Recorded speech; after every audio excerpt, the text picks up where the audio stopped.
at Pizza Man on 50 Oswego Street in Baldwinsville, New York. And so the Baldwinsville Bees, for the first time ever, we've had the opportunity tonight to feature the baseball team. And the interesting thing about tonight is that I got to take a flight back with you guys from Florida when you were coming back from playing some games down there, and we went back on JetBlue, had the opportunity to talk with Coach and some of the staff. So I'm happy to have you all here today. I'm sad that the weather's not the same as it was in Florida, but please give a round of applause for your Bees baseball program.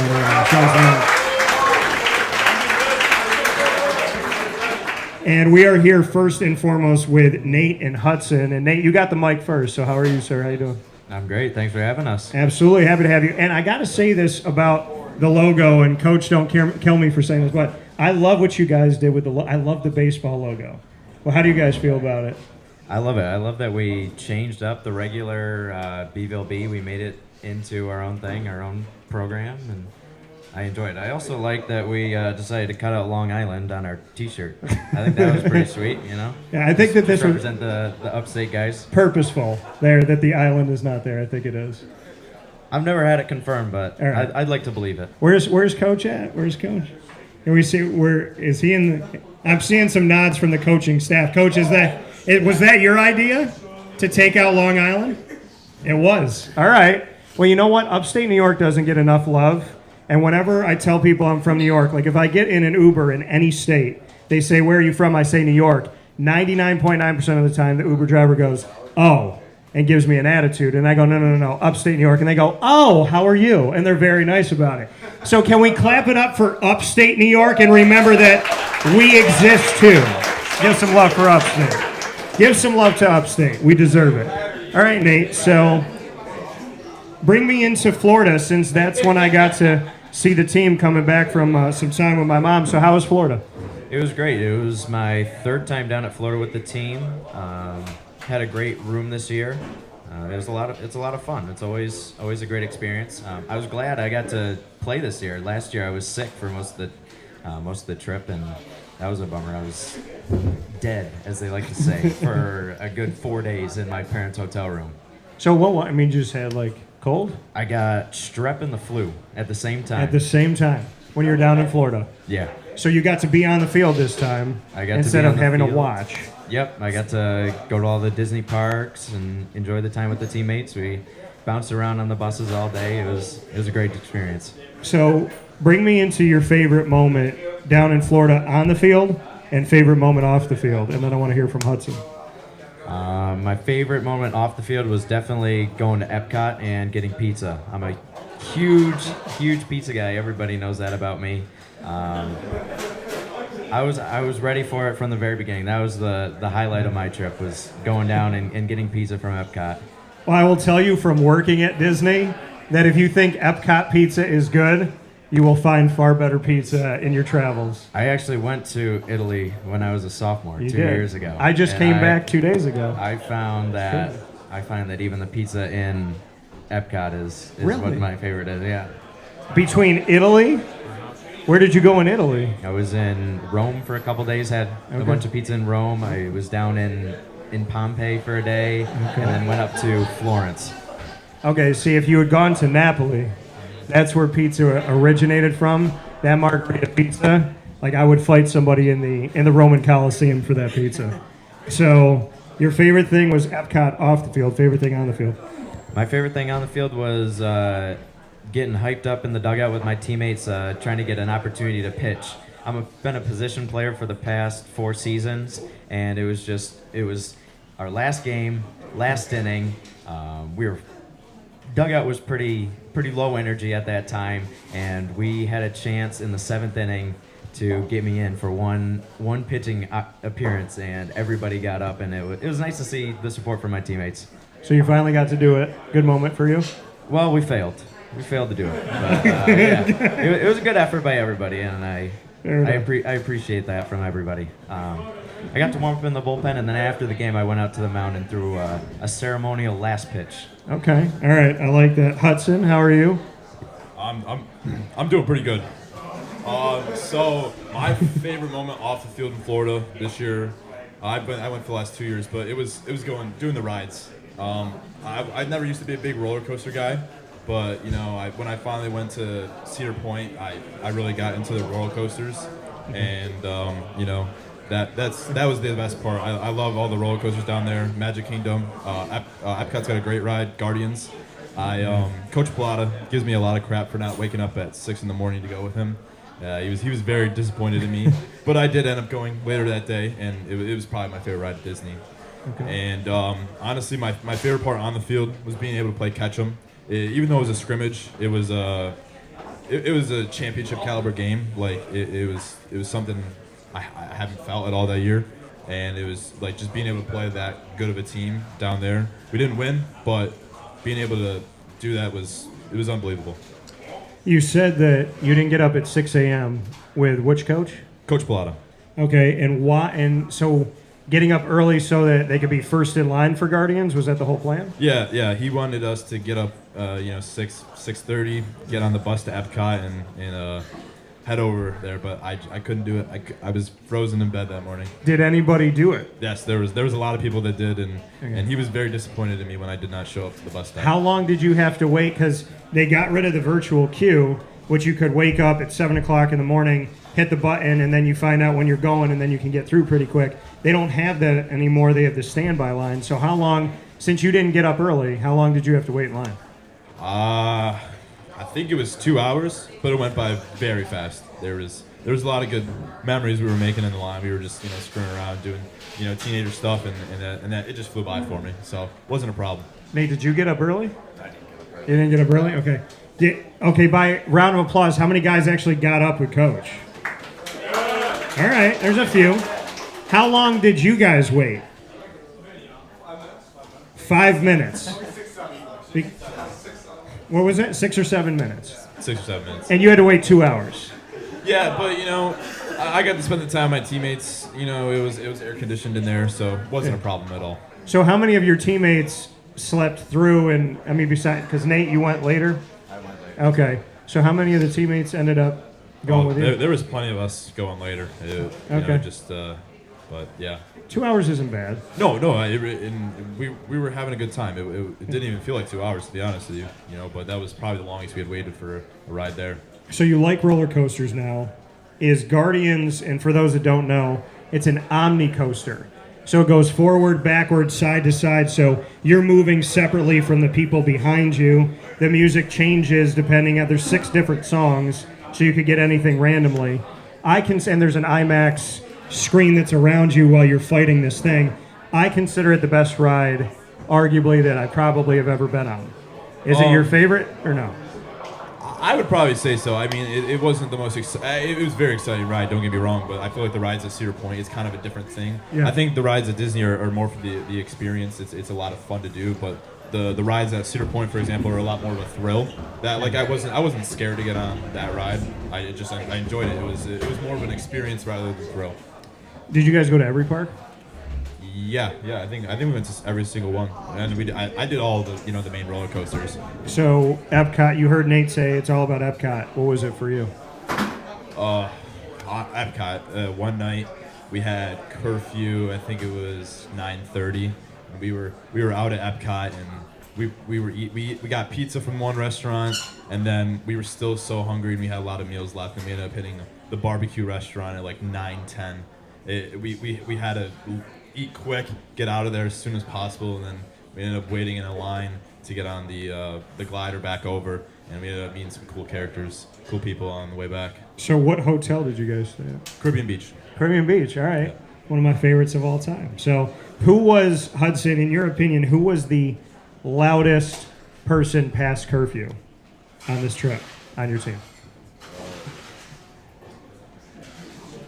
I feel like Coach has an answer. He's giving me a look right now.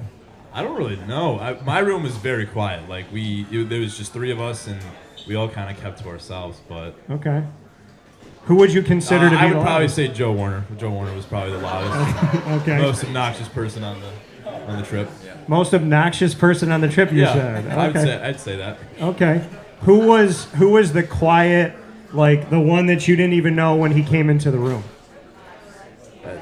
Nate Marier. Sometimes there's times when I get to practice and it takes me a while to even find Nate because I don't even know where he is. I don't tend to catch my attention to him. Okay. It takes me a little while to even look where he is. Yes. Yeah. So I have to find him to play catch, and there's times where I don't even realize if he's there or not. Okay. Why is that? Just because he's quiet, or He's hiding somewhere. he's hiding somewhere? Okay. Yep. Fair enough. Well, getting into this season for 2025, what has been the moment that you feel like maybe was a positive turn in the right direction, Hudson? I'll start with you for this. Something that you felt like maybe the team was at a fork in the road at a certain point, and you felt like you took the right direction. I would probably say our game against JD. I feel like we know we're a really good team, but we didn't know how good we were yet, and we were facing arguably one of the best pitchers in the section, and being able to come up on top in that game against them and be able to win, like it really showed us who we were as a team and what we were really capable of. Okay, JD, Nate, what about you? Do you have a moment that sticks out so far?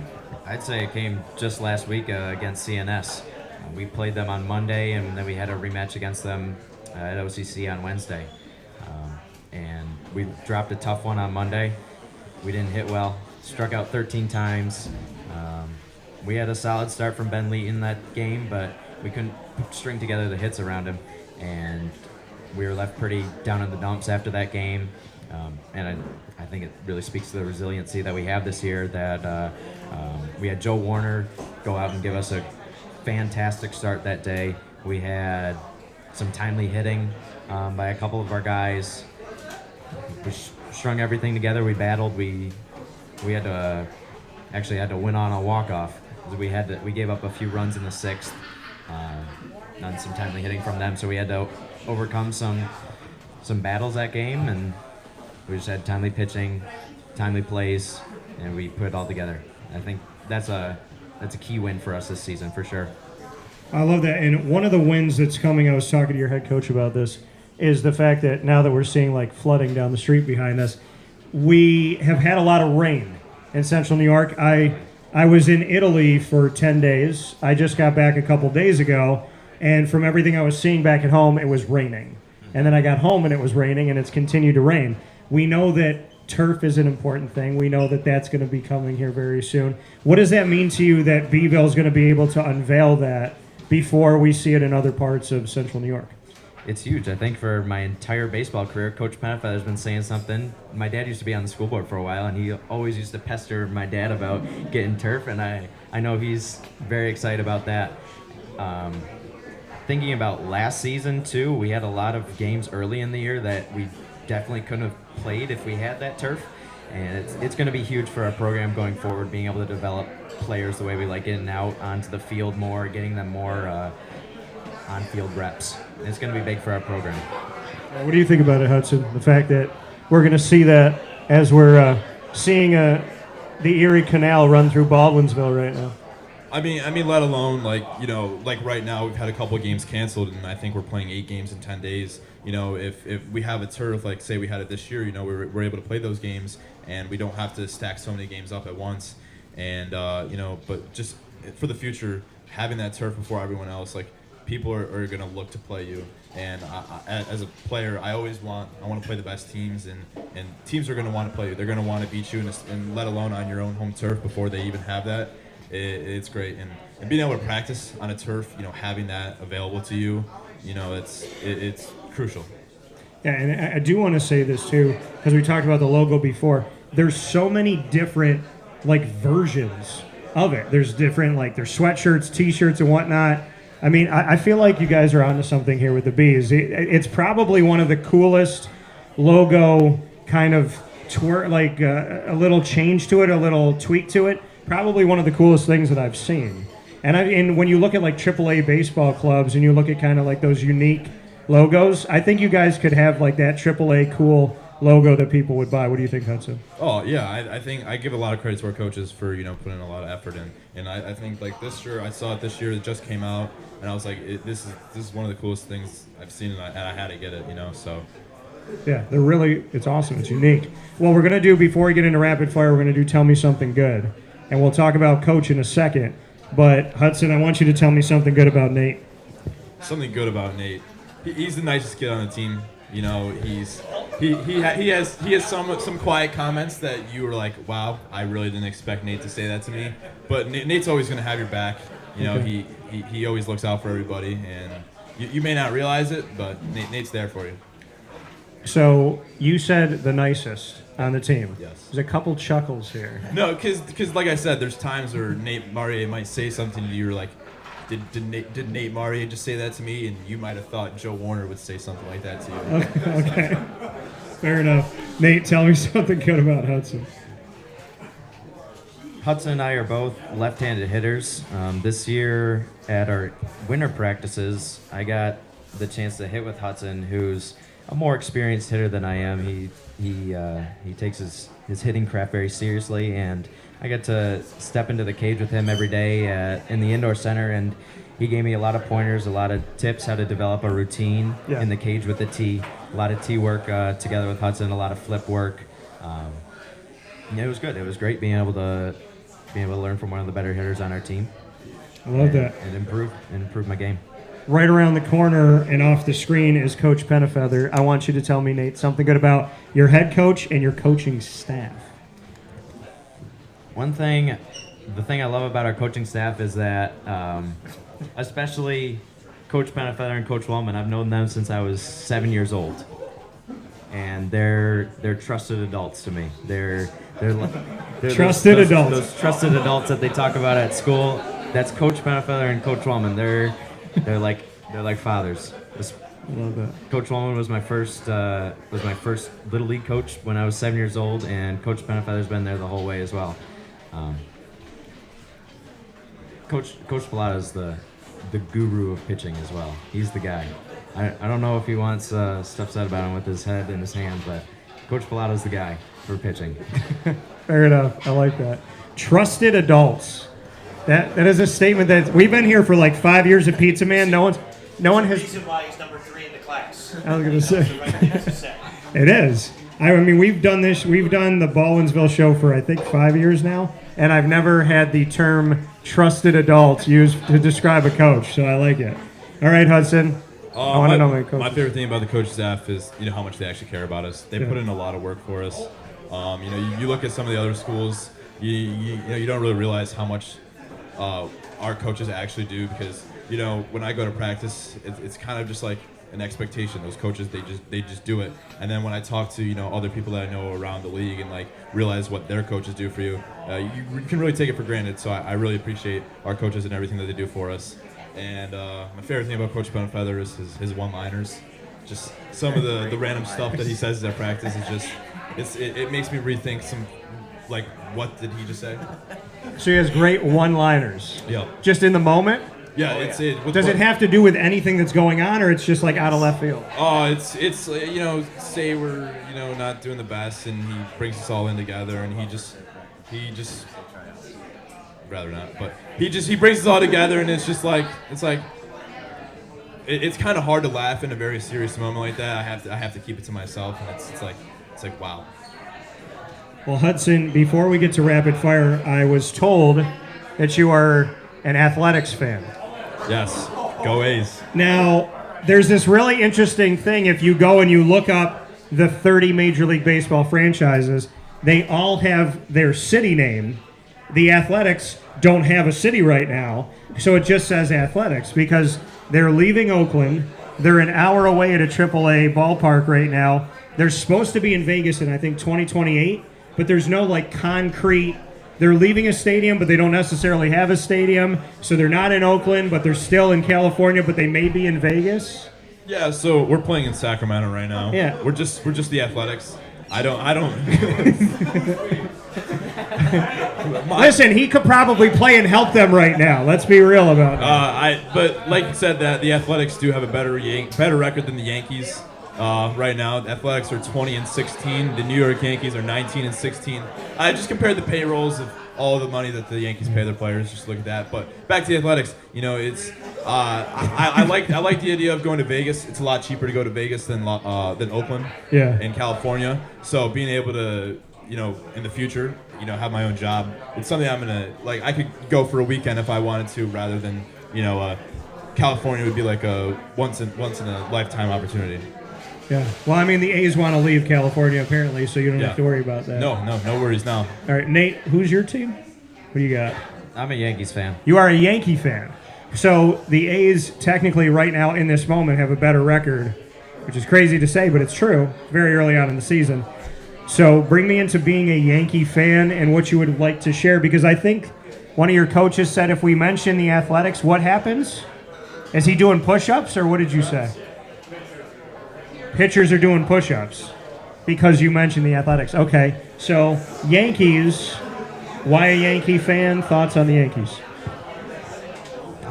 Just because of growing up in New York. Yeah. I loved watching Derek Jeter when I was a kid. I got to watch his final season on the field, his 2014 season. My dad actually took me to the last day game he played at Yankee Stadium. Oh, really? Is Dad here right now? He's not right here. He's Okay, actually so- in Taiwan. He's in Taiwan. What's Dad's first name? Jeffrey. Jeffrey? So if Jeffrey's watching live or watches this back, what do you want to say to Dad for bringing you to the last Jeter day game? Dad, that was one of the most special things you've ever done for me. That meant a lot. It meant a lot waking up early in second grade and getting to miss a day of school. It was only supposed to be one day of school. It turned into 2 because our belt broke in New York City, but that was incredibly special. He also brought me to Derek Jeter's jersey retirement 5 years later, and that was even more incredible, I think. Just getting to see him, getting a more personal experience with Derek Jeter on the field was really cool. And he's been my favorite baseball player for a long time. He really brought me into the game, maybe gave me someone to root for when I was young. A good character, too. Yeah, good character guy. Never got in trouble. So I was always a stand-up guy. Let's jump into rapid fire with the Bees baseball team. We're here at Pizza Man on Wake Up Call with Dan Tortora, and we're here with the Bees every single month. We can ask each other any topic, any question, and there's no preparation for this, so I have no idea what the guys are going to say, nor do you know what I'm going to say. Nate, you can ask the first question. Favorite movie franchise? Favorite movie franchise? Probably Marvel. I mean, it's got to be Marvel, I would say. I just saw Thunderbolts last night, and I'm not going to ruin it for anybody, but Disney ruined their own movie by posting about it on social media through their own branding, which made no sense. The movie came out on Thursday. They ruined the movie yesterday. And I just so happened to see it right before I saw the movie. Movie was still good, but the ending of the movie was literally given up by Disney on purpose through their Marvel Studios social media. But I'm going to say Marvel. I just wish that Disney handled it better. Hey, Disney also ruined my favorite movie franchise. Oh, Star Wars? Star Wars. Oh, yeah. Butchered Because nobody, you realize the villain can never win if it's Disney. Yeah. So you have, what was it, like every ship was its own Death Star? Right. And then they got defeated in 13 minutes? Yeah, and they brought Palpatine back, which completely undermined the first 6 films entirely. And brought him back to kill him again. Exactly. Yeah. Stupid. We're going to talk about Star Wars the rest of the show. So my question back to you, Nate, if you are a Star Wars fan, who is your favorite Star Wars character and who is your least favorite Star Wars character? My favorite Star Wars character is definitely Obi-Wan Kenobi. He's the epitome of what a Jedi is. He's rocks the blue lightsaber. He represents defense, non-aggression, peace. He's just a great character. And his role in Episode 3, I just rewatched it the other week in theaters, and his role in that film is undeniably great. A great answer. Who's your least favorite? There is a fan least favorite that most people say, but No, I don't want to say because I've never had any gripes with Jar Jar Binks. yeah, that's what people usually say. I was young when I watched Jar Jar Binks, so I didn't have a problem with him. Okay. It would definitely be a sequel character, probably Rose from Episode 8. Her role in Episode 8 was really forced. I didn't like that film very much at all. Okay. And the whole subplot with her and Finn going on their way is it's not enjoyable at all. Yeah. We do an entertainment show, Superpowered Pop. I've realized, Nate, we're going to have you on that show now. All right, Hudson, what's your question for me? Growing up, who is your favorite Diamondbacks player, and now who is your favorite player? My favorite Diamondbacks player growing up is who I call my favorite mullet, Randy Johnson, by far. And my favorite Diamondback right now. That's a good question. That's a really good question because I feel like it changes. It's been Corbin Carroll, but Gabriel Moreno, I really liked him in 2023 with what he did in the World Series to help us out. I miss Christian Walker, who's not on the team anymore. But if I had to pick one right now, I'd probably give some love to Merrill Kelly because everybody talks about Corbin Burns and obviously Zach Gallen, but they don't talk about Kelly. And Kelly actually had, in the World Series in 2023, he had a better run later on in the playoffs and into the World Series than Zach Gallen was having. So I don't know if I could choose just one, but maybe I would choose Kelly. My question back to you is, if the Oakland A's called you today and you could pick the city that they're going to play in, where would you bring the Oakland Athletics to become the blank Athletics? Where would they go?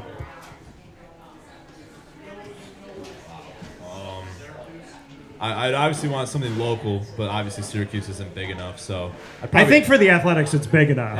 That's a little disrespectful. But I'd probably say Buffalo.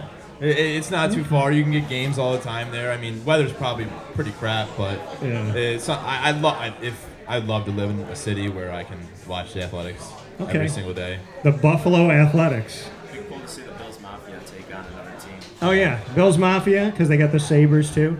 That would be nice to see. All right, Hudson, you get one more. What do you got? Another question? For me, yeah.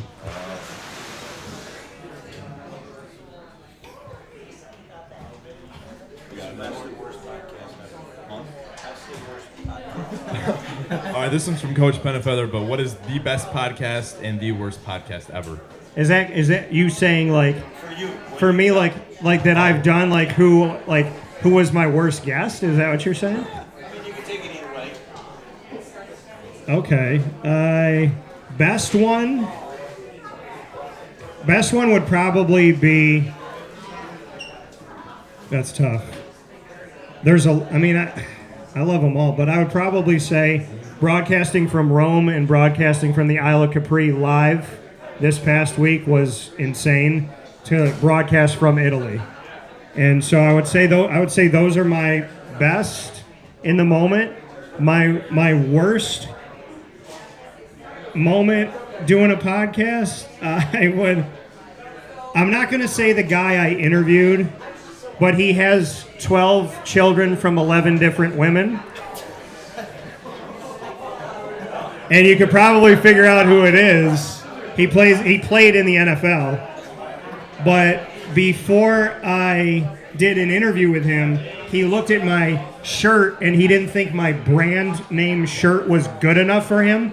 So he decided to make fun of me and question my motives of wearing the shirt in front of him. And I remember going dude, just answer the question. This has nothing to do with today. And my mom had bought me the shirt, so to me I was like, you disrespected my mom, so now we're on a different level. And you should know about disrespecting moms because you have 12 of them, so. But, so I guess I would say I didn't really like talking to him, but it was a short conversation. It was 2 or 3 questions. But, yeah, I guess I would say that. Hudson, my question back to you. If you took over my show tomorrow morning, because our normal time is 9 to 11 a.m., what 3 people would you interview on my show and why? I would definitely, first person I'm bringing on is Josh Donaldson. He was my favorite player growing up. Being able to watch him, he was just electric out there. Okay.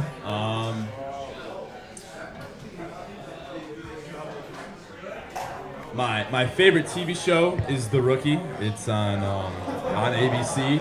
So I would bring on Angela Lopez. She plays one of the detectives in the show. She's absolutely killer. She's so amazing. And last person, I would probably bring on Mason Miller also. He's probably my favorite baseball player as of now. The Athletics bring in so many different players. It's crazy. I have a new favorite player every year because people are always there and gone. like I want to hear his story. You know, from being a Division III baseball player, he had diabetes, and he has it still, and being able to, like, he was throwing 80 at college, and now being up to throwing the hardest in baseball. It's a story I'd really like to get in full depth with. Yeah, my little sister, she found out that she has diabetes like into her career, and she plays D1 lacrosse. So kind of navigating through that with her and the scariness of it, I can respect what you just brought up. All right, Nate, you get to ask the final question for me, and then I get to throw them back to you. Who's your biggest dream interview? My biggest dream interview. Well, it was Damon Stoudemire growing up, who played for the Toronto Raptors, and I got to meet him and talk with him a couple years ago. I waited 29 years to meet him, and that was crazy. Like, we shook hands, we hugged, we did a show together, and then I talked with him when he was on stage, so that was really cool. But I would say, if I had to pick a dream one right now for sports, honestly, I want to interview Mike Tyson, because I don't think anybody's like told his story without trying to use him for something. And I feel like, I mean, the way that I talk to people is the same way I talk to people off the air. And I think building relationships to me is paramount. So I would really like to treat Mike as a human being and allow him the open space to be himself. And I feel like we'd probably learn about him in a way that we don't know him. So I'd love to talk to Mike Tyson if he's somewhere in the world and he ever catches this. So I'd love to talk to Mike for sure. My question back to you, Nate. Nate, if you had to decide the song that describes this year's Baldwinsville Bees baseball program, what would be the anthem of the Bees baseball team? Well, there's a popular song right now that comes up at pretty much every single practice. Okay. I'm going to go with two. Okay. There's two that really describe this season. So one is this popular song. It's terrible. They all want me to say it. It's 6, 7. Yeah, we can't get through about 10 minutes of practice without someone saying numbers and then wanting to say 6, 7. And it's very annoying. It's really annoying. The coaches are all fed up with it by now. All right. And then the other one, we all sang it on the bus yesterday. One Last Breath by Creed. Okay, One Last Breath by Creed. Who introduced y'all to that song? Our wonderful Coach Pilata introduced it to us. He made us all Creed fans. I didn't even know who the band was, honestly, before Coach Pilata told me about him. Can Coach Pilata, can he bring you that? Is he the best at singing One Last Breath? He's a fantastic rendition of it. Yeah, I know that song very well. So, you guys sang it on the bus yesterday? Yeah, so sometimes someone will just play a little bit of a Creed song, Okay. and then it's just in the background on the bus. The bus will go a little, get quiet, and then we all start singing to it. He's a Pearl Jam guy, so he's got a little bit of a vendetta against Creed. Okay, all right, fair enough. With that being said, we do have more coming up with the Bees baseball program, but for now, please give a round of applause to Nate and Hudson from Pizza Man. We'll be back right after this. Thanks, guys. Appreciate you. Thank you very much.